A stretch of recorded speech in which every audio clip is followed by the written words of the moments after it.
Hello, I'm Dennis Todd. I've been here at Northwest for about 5 years now, and I'm here to share my story with you. It's going to be very difficult because at my age, I'll be 67 this year. At my age, things like this just weren't discussed. Family members really told us that the past is something that you shouldn't discuss. You should kind of keep it as a hidden thing. But my intention for doing my life story is to let people know how much Jesus has changed my life. And that's the purpose for this story. So I'm going to start at a very early age. At the age of 16 months old, I was severely burnt in a house fire. I had third-degree burns on both legs, my stomach. The house fire was so intense that my lungs were scorched and they collapsed. Had a lot of surgeries, a lot of recovery, a lot of things that caused a lot of hardships on the family due to that. It was a very difficult time for me. Of course, at a young age like that, I don't remember a whole lot, but there are things I do remember. Then my sister was born. She was born 2 years. She was born 2 years later, and I have a wonderful sister named Diane. She was born. And then my dad, for some reason, was out of the picture. I don't understand why, don't know why. But as I grew older, my mom had told me that my father had died in the Korean War. That was a story I believed. I had no reason to doubt her. Then my mom remarried at, my age was 5 years old at that time. She married another man. This man and her, they had a little boy. But this father had a lot of problems. He was an alcoholic and he drank quite a bit. Not only did he drink quite a bit, but he was a child molester. Me and my younger sister at the time, she was 3, I was about 5 years old, were being molested by this man, and we had no understanding of what was happening to us at such an early age. I looked for somebody, and my hope at that time was my grandmother, because people didn't believe me. I was so young, they didn't believe me at that point. I reached out and shared with her what was going on, and the detectives came in and removed him from the family.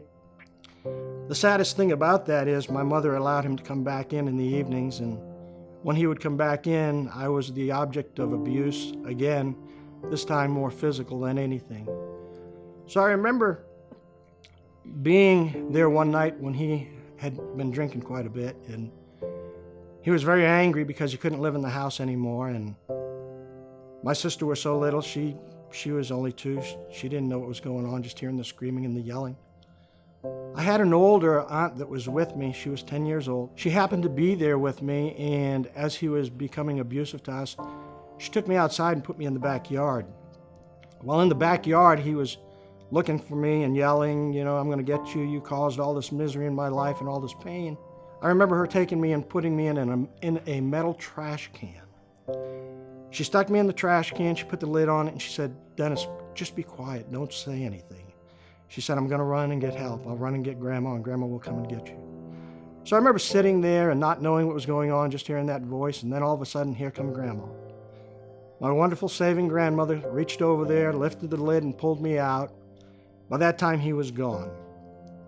He had left, and I think that was the last time I ever remember seeing him ever come back into the home life again.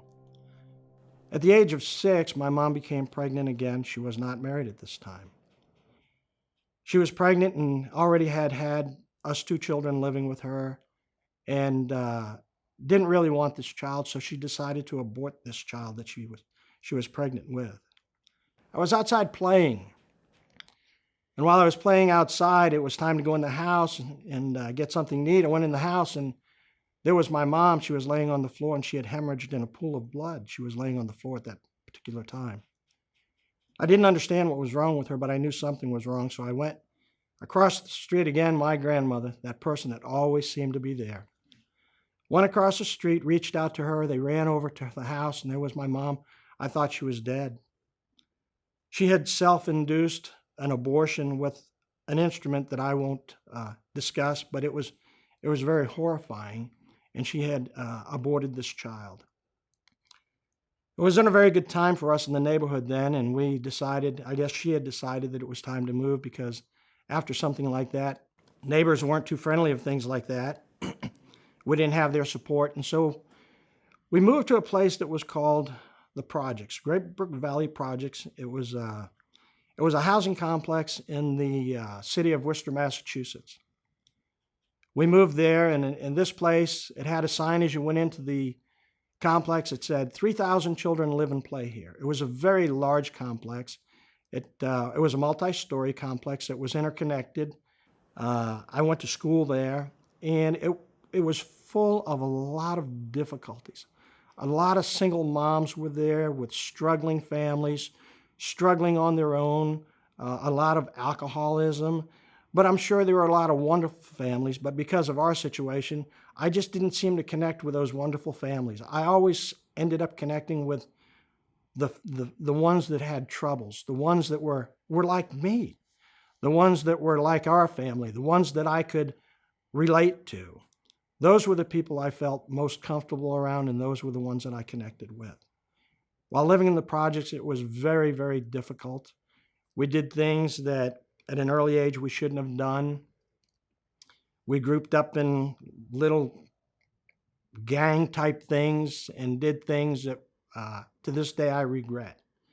And I can remember watching movies on TV like Leave It to Beaver, the old movie Leave It to Beaver. And I often wondered, do people really live like this? Is this reality? Could somebody possibly live like this? And why couldn't we live like this? Well, my mom struggled. We were on the welfare system, and we had federal assistance. And those welfare checks came the 1st and the 15th of every month.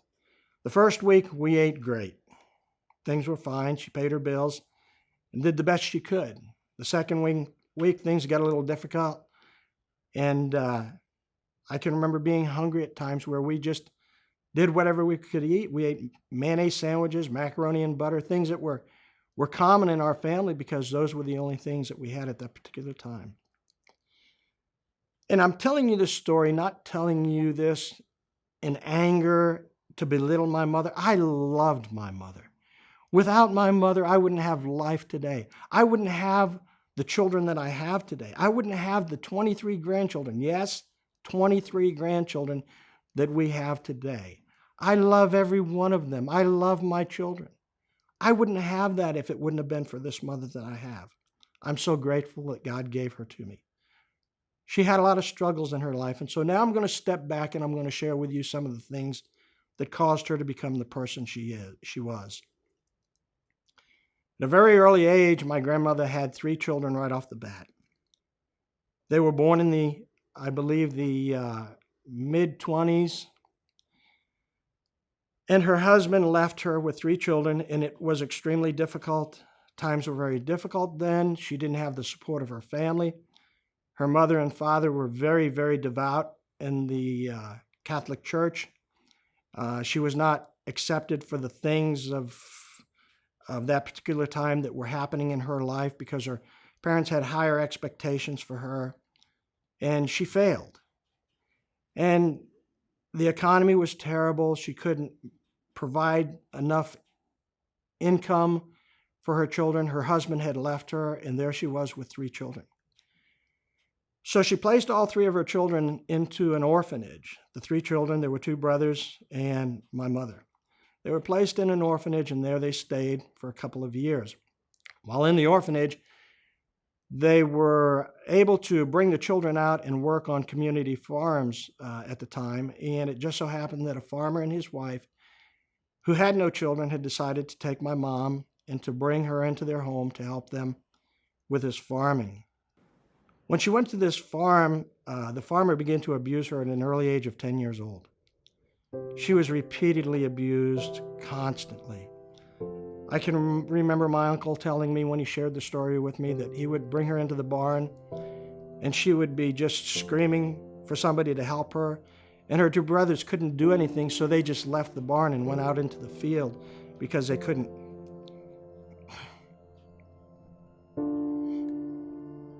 They couldn't deal with her knowing that she was being abused like that. An uncle came to their rescue and brought them to his house. He had a large family at the time. He had, I believe, 8 children of his own, small house. They were living on a small parcel of land. They didn't have any room for these kids. But he decided to bring them into their home, and and he kept them there with them. Well, the wife decided that there wasn't enough room in the house for them all to share together, so they decided that they would go ahead and clean out this chicken coop. They cleaned out this chicken coop and allowed my mother and her two brothers to live in this chicken coop. She told me there was or actually she didn't tell me, my uncle told me there was just an old kerosene light, a little stove there to keep them warm, and there they stayed. They stayed there for a while, and my grandmother, she ended up remarrying again and was able to reclaim the kids and bring them back home. So I'm going to jump back into the projects and share with you while we lived there. While we lived there, as I said, it was very difficult, a lot of hard times, a lot of hardships. My mom began to do things that we as a family were not proud of, and it was known based on the people that she was associating with. It was very painful, very hurting, and going to school and then having these burns all over my body. I can remember being teased and called names like Crispy Critter or Sparky, or you should have listened to Smokey the Bear and not played with matches, and a lot of just different hurtful things that as a child, what you begin to do is you begin to form the shell. You begin to put on an armor, and the armor is to keep you protected. You run and hide from all these things. You just don't want to deal with it. So you look for friends that will accept you. And those friends that I found that accepted me were friends that were probably not in my best interest, and we began to do things that we shouldn't have done. And I won't go into those things, but I will tell you I have a lot of regrets. I wish there were people I could go back and apologize to. But all this time while this was going on, I despised God. I hated God with a passion. There was no one more than Him and Him alone that I hated. My grandmother made us at an early age go to church. She had paid for me to go to parochial school for 1 year. And I can remember the nuns coming through and telling me, Dennis, you have to write with your right hand. You can't write with your left hand because a left-handed kid just isn't going to be smart enough. So we would be slapped on the knuckles for writing left-handed. I can remember being one of those kids that you would call, I guess, ADHD now. Was just full of energy and jumping and moving about and being punished quite a bit. But that was me. That was who I was. At the age of 16, I quit school. I quit school and decided, well, I'm just going to get a job. I needed to make some money to just be able to buy and afford the things that I wanted, the decent clothes that I didn't have. As a young boy, I can remember going into the projects and the clotheslines. And at school time, when everybody was starting school, we didn't have new clothes to buy all the time. My mom couldn't afford them. So it was a community clothesline. We would go in at nighttime, pick the clothes off of the clothesline that we could use so that we would have clothes that would look better than what we had to go to school with. My uncles began to tell me at a later age some stories that I wasn't aware of. Do you remember the aunt that I told you that had helped me come out of the trash can? She was 10 years old at the time. She really wasn't my aunt. She was my sister. My mother had had her. She was the first child that she had had. But my mother was so young and so pretty and didn't want men to know that she had had a child out of wedlock. And so my grandmother adopted this child and raised her. And so I was very angry because now I had realized that my mom had lied to me. I had a wonderful sister that I loved dearly, that I had been taught that was my aunt. And I just dearly loved her and wanted to be closer to her. But she lived quite a ways away from me. And we knew we had that connection. We just didn't understand why. And that was the answer to that.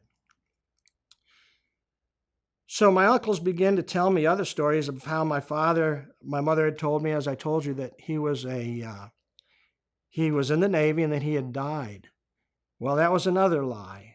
He was not dead. He left the family. And he went to Ohio. He moved to Ohio, and he had been living in Ohio. So with that in mind, I was anxious to find him. By that time, I was 17, close to 18 years old. I decided to just sell all that I had, which wasn't very much. I think I was able to sell about $400 worth of things. And I bought a Greyhound bus ticket. I get on the Greyhound bus. That morning when I was leaving, my mom was in the bedroom, and it was another weekend dad, another affair that I wasn't familiar with. The door was closed, and I knocked on the door, and I told her, I said, I'm going to leave. I'm going to find my real father.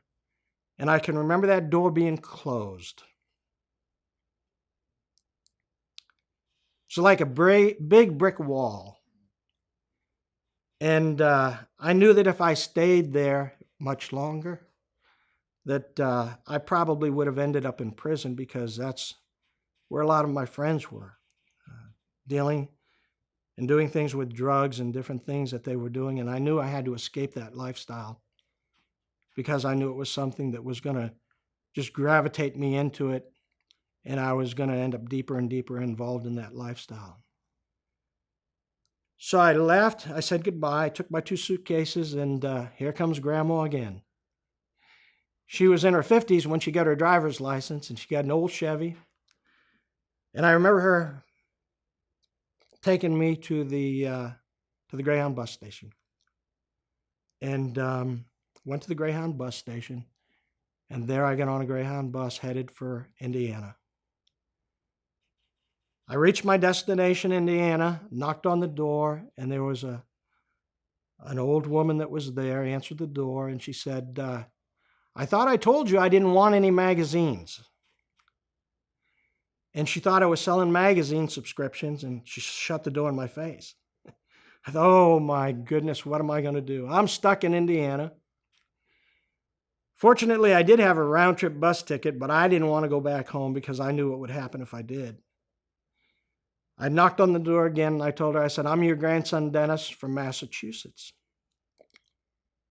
She opened the door, welcomed me in, and she was shocked like you can't imagine.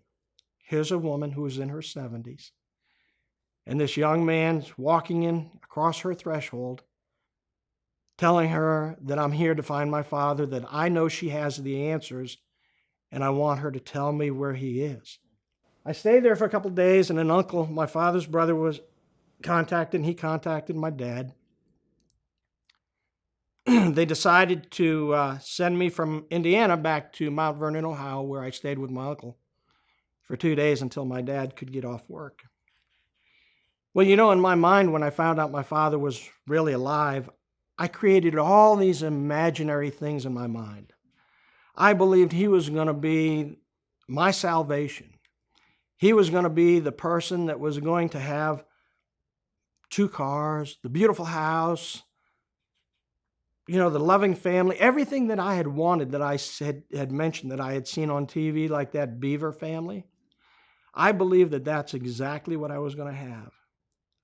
And so my dad came to Mount Vernon and picked me up. I met him for the first time. It was nothing like I expected. He was a hardworking man. His wife had just left him with 2 children. He had a 6-year-old daughter and a 4-year-old son. He was struggling. He had a job. He was a welder. He was a hardworking man, just calloused hands, burns all over his hands from welding. Had 1 car, and seemed like he was always working on it to make it work. He had his own little house. It was on the east side of Columbus. And I thought, well, you know what? That's a good thing. I've never been with anybody that owned their own house. And here my dad now has a house, and I'm part of that. So I've got something. So he asked me how long I was going to stay. And I said, well, that's entirely up to you. I don't have anything to go back to. And I explained my story to him. He said, well, if you're going to stay in Ohio, you're going to have to go back to school. You're going to have to go back and finish your education. So reluctantly, I agreed and went back to school, and I finished school, got my diploma. And in the meantime, right across the street, there was a house with a single mom that had 4 of the prettiest girls I had ever seen. And I thought to myself, I just hit a home run. And I was introduced to my wife, who became my wife, Wendy. Wendy was someone I had never, ever imagined existed. I wanted her to smoke, drink alcohol, smoke marijuana, and do things that she did not want anything to do with. At the time, she was 18 years old, but she was so committed to her faith. And she wanted me to go to church with her. And again, I hated God. I thought, God can't be real to let a person go through as much misery as I have suffered. There's just can't be. He cannot be real. So I didn't want to go to church with her, and she just kept holding her ground. She refused. She held her ground. She was not going to give up. She was not giving in. So I agreed one time. I said, okay, I'm going to go to church with you. And I went to church with her, and it was a church that I had not been in before, and it was the way they worshiped was quite different than anything I had ever seen in the church that I was familiar with, what few times that I had gone. So I decided, I can't deal with this. These people are raising their hands, they're excited, they're singing music like I had never seen sung in church. They're all excited, and I'm not adjusting to this real well. So I told her, I said, I got to get out of here. I hurried up and I ran out, and I can remember having sweat rings clear down to my belt loops. I was so nervous, shaking. Go outside and get my pack of cigarettes, lit up a cigarette, and thought, oh my goodness, I don't ever want to go back in there again. I just can't deal with this. This is like something I've never ever seen. So we went on home, and it was right around the holiday, and Wendy had decided to buy me something for Christmas. And I can remember she brought a box over, all wrapped real pretty, and I'm thinking, this is going to be interesting. It was pretty heavy. And I unwrapped the box, and it was a Bible. I thought, what in the world am I going to do with this thing? This is the last thing on earth I could ever want from anybody. Why couldn't you have gotten me a shirt, a pair of pants, something that had more meaning than this Bible? I wanted absolutely nothing to do with it. So I looked down, and she had mentioned to me, she said, look, I had your name printed on it, and it was in gold. So I played it off. Oh, yeah, that is really nice. Oh, this is so pretty, and I didn't want to offend her. So I just kind of told her, yeah, okay. I took that Bible, and I remember sleeping in the upstairs bedroom by myself, and I had a dresser drawer, and I stuck that Bible in that top dresser drawer, and I covered it up with my underwear. I didn't want anything to do with that.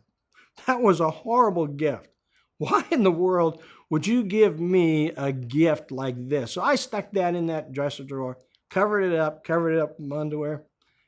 And for some reason, that Bible almost called me out every single night. Every time I was in that room, it was almost like the Holy Spirit was just pulling me, drawing me to that book. And so since I had my Bible, I thought, well, I'll go to church with her now because I can be like them. I can carry this big old Bible in there and look like I'm somebody just like them, and they'll never notice how I really feel because they're not going to know it's Dennis Todd, the guy that has all this horrible stuff and hates God, and I'll just go there and play the game with Wendy. I began to go, and these people loved me. They loved me like I had never been loved in my entire life. I just never knew that there was that kind of love that could be given, not only from Wendy, but from all these people that begin to mentor me. They begin to help me. They begin to show me that the things that had gone in my life were not my fault.